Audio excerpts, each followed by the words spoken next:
भोपाल में कांग्रेस की पीएसी की बैठक में एसआईआर पर चर्चा हुई है। जीतू पटवारी, उमंग सिंगार भी इस मीटिंग में शामिल हुए तो दिग्विजय सिंह, सज्जन वर्मा भी मौजूद रहे। एसआईआर मौलिक अधिकार को चुनौती है, ये जीतू पटवारी ने कहा। आपको वहीं बता दें कि इलेक्शन कमीशन और बीजेपी ने प्रक्रिया को चुनौती दी। पटवारी ने यह भी कहा, हर बूथ पर हमारा वोट रक्षक मौजूद रहेगा।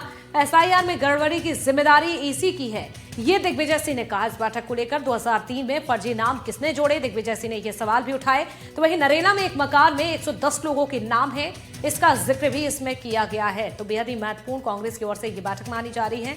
तमाम मुद्दों को लेकर चर्चा हुई। सबसे बड़ी बात यह है कि एसआईआर को लेकर कांग्रेस के तमाम बड़े दिग्गज मंथन करते हुए, इसके साथ ही आरोप लगाते हुए नजर आए। तो पीएसी की बैठक में एसआईआर पर चर्चा हुई।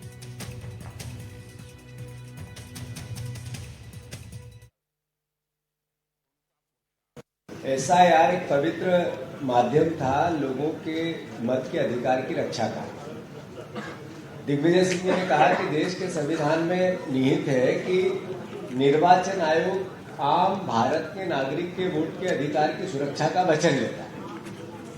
ये एसआईआर का इस तरीके से डिजाइन करना कि नागरिक को अपने वोट के अधिकार की रक्षा करना है, ये अपने आप में लोकतंत्र की उस मूल भावना का, जिसमें मत के अधिकार की मौलिक अधिकार को प्रदत्त करता है, उसको चुनौती देता है। साथियों, कांग्रेस पार्टी ने जो विसंगतियां भारतीय जनता पार्टी और चुनाव आयोग मिलकर कर रहे हैं, फिर से नोट, जो विसंगतियां भारतीय जनता पार्टी और चुनाव आयोग मिलकर कर रहे हैं, ये देश के लोकतंत्र पे प्रहार है।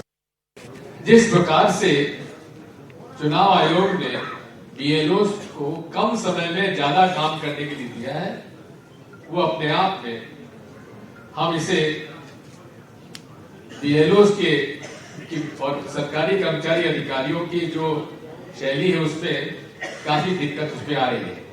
लेकिन जहां बीएलओ पर मुकदमा दायर होना चाहिए, उस समय का जो असिस्टेंट रिटर्निंग ऑफिसर है, जिसने की चुनाव आयोग का स्पष्ट आदेश है कि किसी भी घर में 10 से ज्यादा मतदाता है तो वहां एक असिस्टेंट रिटर्निंग ऑफिसर को मौके पर जाकर उसमें वेरीफाई करना चाहिए कि उस घर में 10 मतदाता है भी कि नहीं है, लेकिन नहीं की गई।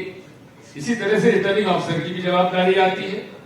तो हम मांग करेंगे चुनाव आयोग से कि 2023 और 2025 में जो भी बीएलओ रहे, जो भी एआरओ रहे और जो भी रिटर्निंग ऑफिसर रहे, उन सब के खिलाफ कार्रवाई शुरू करना चाहिए जिन लोगों ने फर्जी मतदाता के नाम सूची में डाले हैं।